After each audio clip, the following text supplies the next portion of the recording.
2023年即将过去，又到了总结这一年个人把玩评选环节。老规矩，本评选不含任何客观评价，只是个人主观意向，并且仅在今年本人发布的玩具视频范围内进行评选。叠甲结束，正片开始。2023年度个人最爱的10款玩具。至于 TOP 10环节，年年做，年年撕逼，每个人心中都有一把标尺，所以今年的年度 TOP 10将不设排名先后顺序，仅代表个人爱好，各位看官做个参考就好。如果说到你心坎上，麻烦点个赞表示支持，觉得和你的想法势不两立，也记得转发给你的朋友一起批判。FT 管子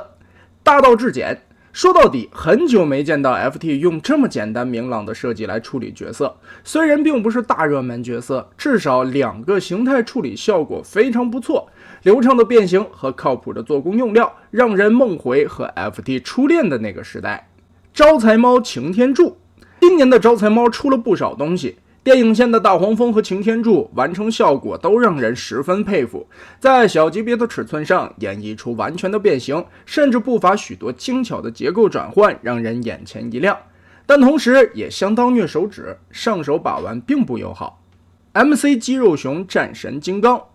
情怀加性价比的产物。要说战神金刚在我个人童年的比重和变形金刚其实不相上下，本作原版的可以说是目前市面上最好的百兽王合体，价格方面自然也被炒得离谱，好在后来也降下来了。肌肉熊起码在售价方面能让许多人接受，电镀更换为银漆也更适合把玩，美中不足，缺了最重要的驾驶员和地台，各方面素质尚可，归根结底可惜是个盗版。D 叉太阳勇者先锋小队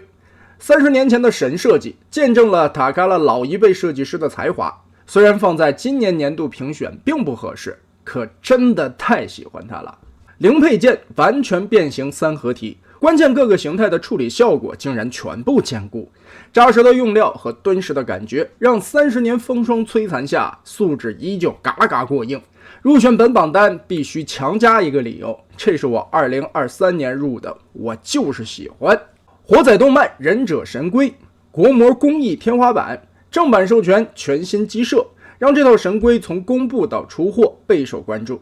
并且产品实物绝对不会让玩家失望。后续这家厂在展会还公布了老鼠老师和女记者的徽模，展示了自家坚持做完全套的决心，所以害怕烂尾的朋友也可以吃力定心丸。如果能保证后续产品都有前几款的品质，这条线非常推荐收藏，不需要任何质疑。遗产塔恩，官方许久不见的良心终于回归，无法想象在经历了多年偷胶的洗礼后，拿到一款本该是正常工艺的产品，竟然会有些惊喜。也许我们被孩之宝磨练得太久了吧，这何尝不是一种斯德哥尔摩综合症？其实这款和同期白石两者之间很难抉择，白石同样精彩且更具性价比，无奈塔恩角色魅力加成，拳头无法收纳的毛病也被完全主观忽视。蘑菇头小柱子，今年反复盘最多的一款玩具，精巧的设计，零件的利用率，能把一款小比例 SD 造型设计做到如此巧妙，甚至利用了大头分件进行变形，在脑海中不断幻想通天晓的合体画面，但却不敢期待，主要怕奶废掉。MG 粉碎，第三方头部设计师，顶尖技艺打造真3变粉碎，一流的变形，3形态兼顾的外观，做电影系玩具还是得看第三方。只可惜我玩到的是样板，车尾脚部收纳差了些意思，大货据说车尾改得更好了，但至今没摸到。模范斯联盟小滚珠，朴实单纯老实人，规规矩矩的设计，没什么巧妙亮眼的地方，但该做的都做到了。平平淡淡的价格，官方第三方都在涨价，它能保持相对低廉，做工用料依旧能保证品质，大道至简，无过便是功。FT 和 MS 变速箱，对于这个角色个人本身没多大兴趣，但玩具实物的素质又让人不得不重视起来。两家在设计上可谓难分伯仲，虽说变形都不简单，都在做同样的分件处理、分色细节。这两家的2款产品是那么相似，一个是第三方老牌工艺天花板，质感十足，冰凉的合金总是充满情怀。另一个是第三方资深尼龙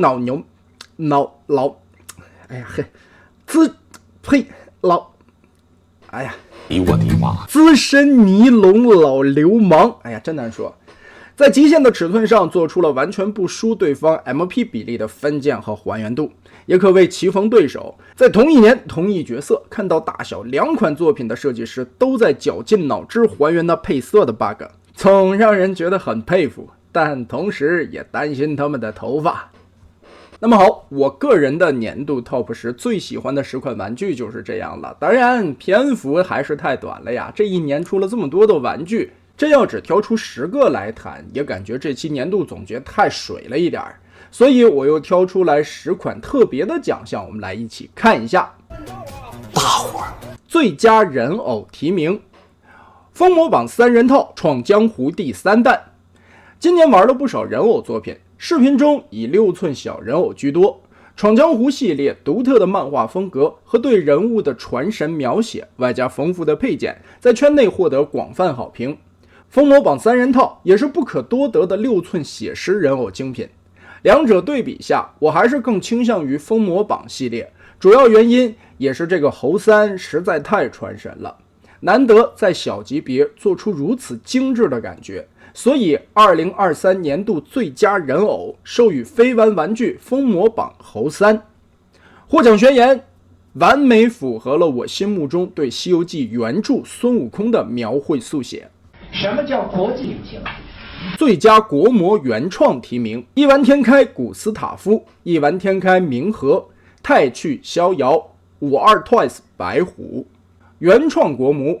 今年可以说是百花齐放，能在这品目繁多的产品中脱颖而出。一丸天开的素质可以说有目共睹，二战题材的原创变形玩具，轴心国反派巨炮大和，这2个作品都在各方面拥有不错的素质，更可以在幻想与写实中切换形态，满足军迷与反战主义的共同青睐。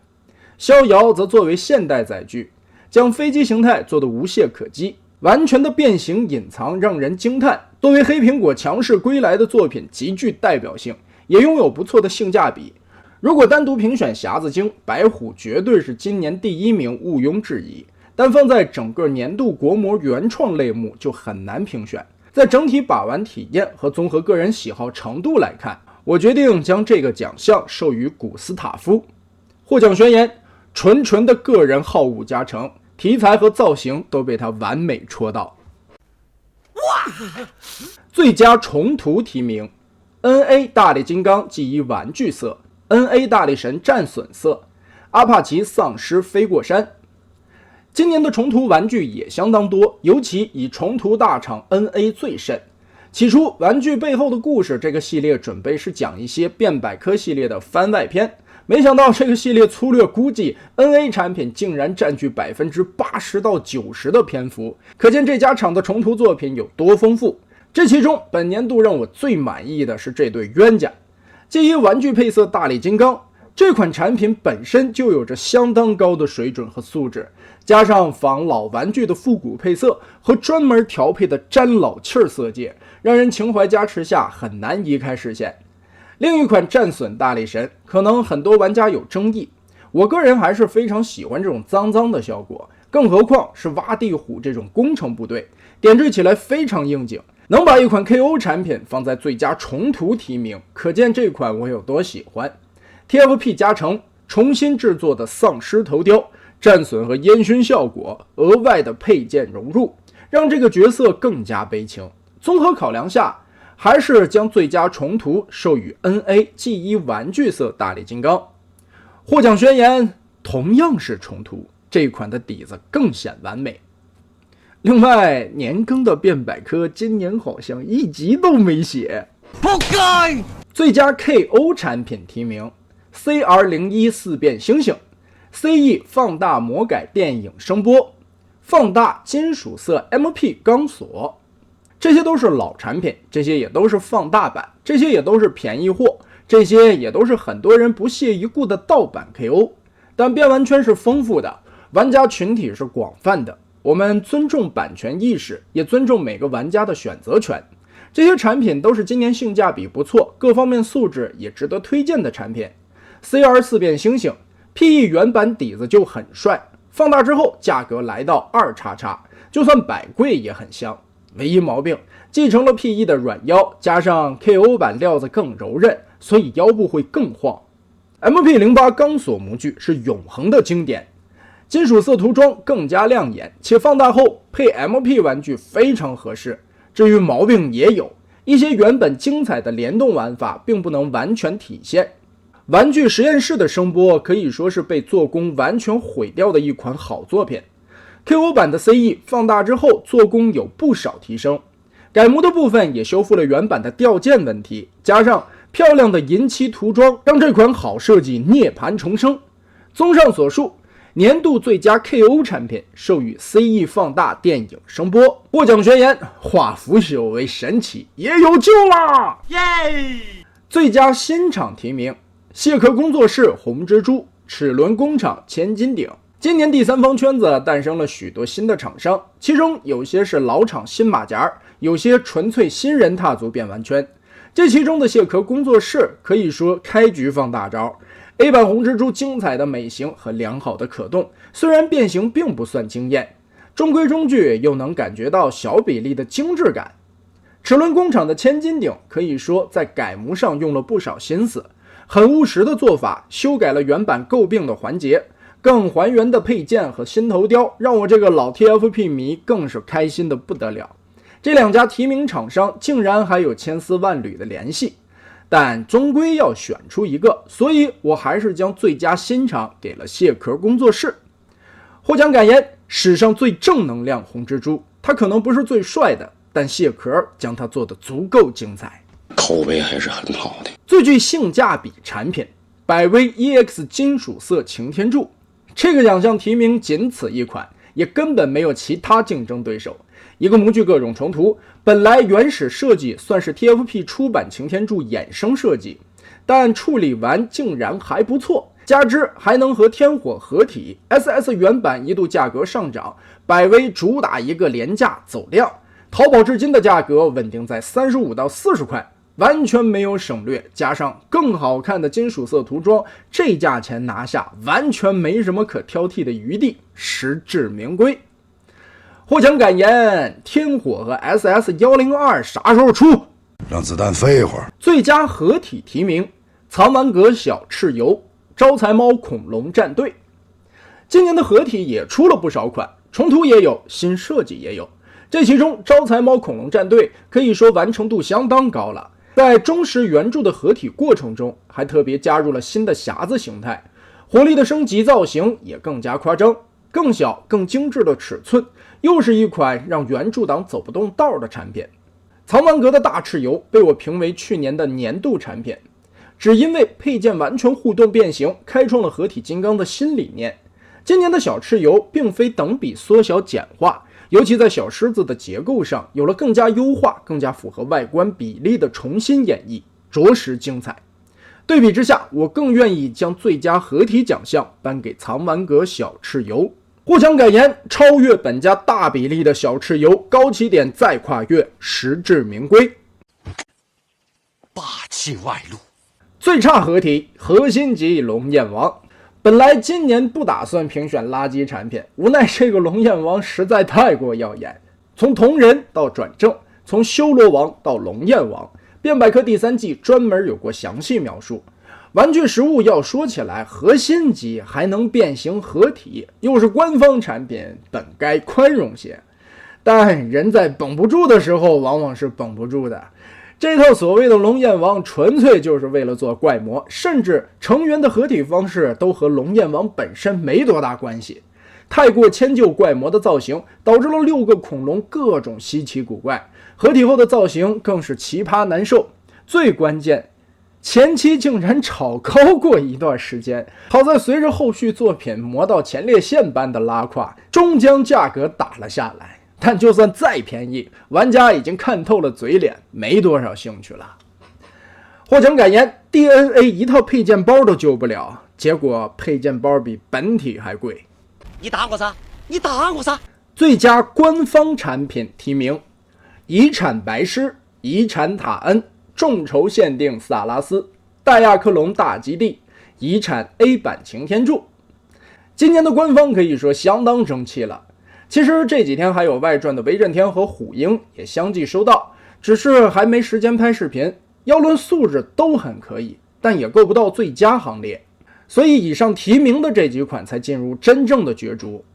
遗产白狮各方面素质屌爆的一款，我个人很喜欢这个毛发刻画的质感，变形简单流畅，双形态效果也感觉比 MP 更戳我个人爱好。最关键价格合理，奸商们竟然没有炒这个白狮，让我很意外。缺点是狮头过呆萌。遗产塔恩在我个人10家中也成为提名款，这款的优秀不用再多细表，缺点是拳头没收纳，且炒作之下价格偏高。众筹限定大恐龙萨拉斯，遗产级别做出 MP 的素质，丰富的配件互动和王座都是这款的亮点。做到这么大，官方竟然没有偷交，也是让我意外的地方。虽说价格偏高，毕竟是众筹限定，价位完全可以理解。唯一缺点，腿部怪异的关节也可以自行调节方向。戴亚克隆大基地，今年虽说只出了下半身，但超高的素质和丰富的细节玩法，联动的隐藏收纳空间让系列迷友嗨到不行。工艺方面，秉承了戴亚克隆的优秀传统，缺点依旧是价格，且围绕这套基地出不完的配件包，有种嘎了韭菜还不解恨，要刨根儿的感觉。遗产 A 版擎天柱，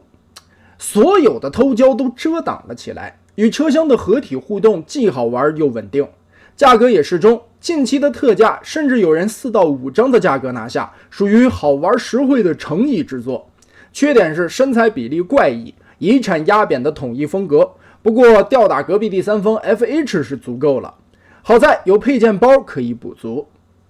综合以上各方面因素考量，2023年度最佳官方产品决定授予众筹限定大恐龙萨拉斯。获奖感言：如果有人说本年度变形金刚没有完美的产品，我将掏出萨拉斯给他看。不得起飞了啊！哎呦我的！最佳第三方产品提名 ：NA 淤泥、MS 袭击、蘑菇头小柱子、FT 变速箱、MG 粉碎、招财猫小柱子小黄蜂、MTM 大黄蜂。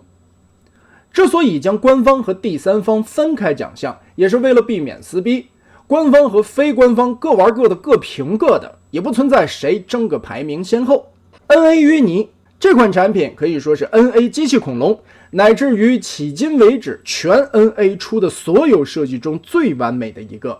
双形态还原度高，没有绝对的硬伤，斜坡三角腰腹部过渡是点睛设计，零件的隐藏和收纳也不同于以往机器恐龙的设计，涂装造型用料质感均属上乘，这才是最能代表 NA 最高水准的产品，毋庸置疑。MS 袭击，小比利御三家的地位至今无法撼动，其中 MS 与 NA 的粉丝撕逼在圈内也总不会停歇。如果说最能代表魔方的年度产品，尼龙耍流氓，各种片片来包车型的袭击绝对逃不开，但车型夸张的长度压缩到人形配比例的身高竟然毫无违和，腿部的收纳继承了光头玩腿的概念，论还原度和美型，这款袭击还是很能打的。无奈最大的缺点是合体模式零件利用率太低，保了双形态，合体还得用肚兜，这也是让我个人比较反感的操作。不过依旧相当受欢迎，据说二手市场动画色的袭击已经一盒难求，各种炒高。蘑菇头小柱子，这是今年第三方最强脑洞设计，应该没什么争议。好玩的结构，可爱的造型，况且并不贵的价格也是这款最大的优势。前面已经进入 Top 10行列，所以在这里只点名表扬。FT 变速箱，细节丰富的细节，精彩的刻画和还原 bug 的配色，和上面一样已入 Top 10，只做点名表扬。MG 粉碎，好东西，同上。招财猫小柱子小黄蜂，这两款其实都是我今年很喜欢的产品，本来打算小柱子放 Top 10，小黄蜂放在这里，但今年招财猫太多产品被提名，占篇幅太大也不合适，所以也口头表扬继续加油。 TMT 大黄蜂，这是一款能将电影细节各种还原的 DL× 级别变形玩具，漂亮的眼睛也真正做到了画龙点睛，精彩的变形，实在的用料，各方面的表现都能达到第三方业内领先水准。但尴尬的地方，这么大的尺寸竟然因为变形结构锁死了腰部，可动被扣了很可惜的重要分。综上所述，2023年度最佳第三方产品，在经过个人深思熟虑之后，决定颁给 NA 淤泥。获奖感言：变百科第3季写了几乎所有的机器恐龙，这才是 No.1。最变态变形设计提名：小木马黄蜂勇士、叉社通天晓、藏丸阁猎影、蒙皮猴擎天柱、旺财擎天柱、AAT 骑士柱 2.0。2023年度有精彩的设计，自然也有纠结的变形。他们有的为了达到还原的目的，有的则是纯粹虐心。小木马黄蜂勇士，脊背龙精彩的原画设计完全实体化，能让两个形态达到和原著画师同样的效果，也确实难能可贵。但纠结的变形和各种维度卡扣艰难的锁定，让这款完整度很高，同时也成了手指公敌。叉社通天晓，这是迄今为止双形态最还原的二哥产品，代价便是叉社惯用的无节制分件和折叠薄薄的板材，变形过程繁杂，对变形手法要求更是极高，难度直逼10颗星。你看着它是个个头很大的 MP 身高，可薄弱的地方也会让你惊讶，这竟然是个 MP 身高。藏丸阁猎影，作为一款原创 IP 作品，猎影抛弃了人形，改为猎豹形态，算是创新点，并且3形态兼顾，效果都还不错。主打的汽车形态更是因为金主爸爸的注资，还原度极高，可3形态零件利用率却不高，属于各变各的融合在一个产品上，结果就导致变形难度极高，一般的玩家都会望而却步。蒙皮猴擎天柱，准备在小比例3分天下的时节异军突起，前作巨浪口碑还算不错，但擎天柱这种重磅产品的设计却如惊雷，纠结的变形和趋势的卡位成了硬伤，更要命的设计根源让材料根本无法支撑，心疼一波代工厂的组装工人。好在售后态度良好，更换了尼龙上半身后效果好很多。旺财擎天柱，这本是一款将不可能变为可能的作品，不可变形铁技巧的外观，完成度还算不错的车型，期间变形过程不乏一些精妙之处，背包和所有武器完全搭载也是亮点。这些前提条件下，导致变形难度也很高，一些位置要求很严苛才能完美密合，容错率低是这款的症结所在。AAT 骑士柱 2.0， 卷土重来的 AAT 交出的重写答卷，平心而论，比前作好出3-4层楼那么高，进步非常明显。但横向比较其他第三方产品，就发现明显不足，变形过程依旧复杂，为了达到还原，分件繁多，驾驶舱内肩胛密合操作空间极小，人变车难度更大，再加上脚踝薄弱的硬伤，成了多少人变形把玩的噩梦。总结这些虐心虐手的作品，本人决定将2023年度最变态变形设计授予叉社通天晓。获奖宣言：你敢信他还做了黄色透明版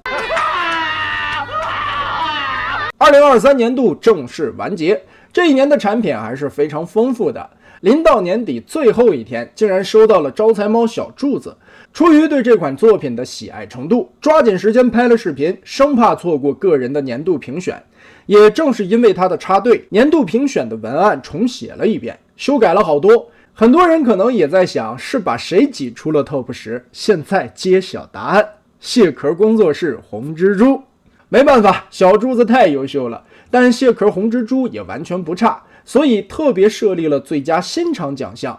每年的评选其实做起来都如履薄冰，我相信只要做过年度 TOP 的 UP 都会有这样的压力。本身这样的评选就是很主观的个人意见，再加上各种党派林立，本身是很开心的年度总结，每一年都成了撕逼大会和看热闹人的取材环节，所以今年更改评选方式也是无奈之举。终归来说，开心玩玩具，体验他们一年来带给的乐趣，这才是最重要的。喜欢的说到心坎上的，作为互动交流的媒介；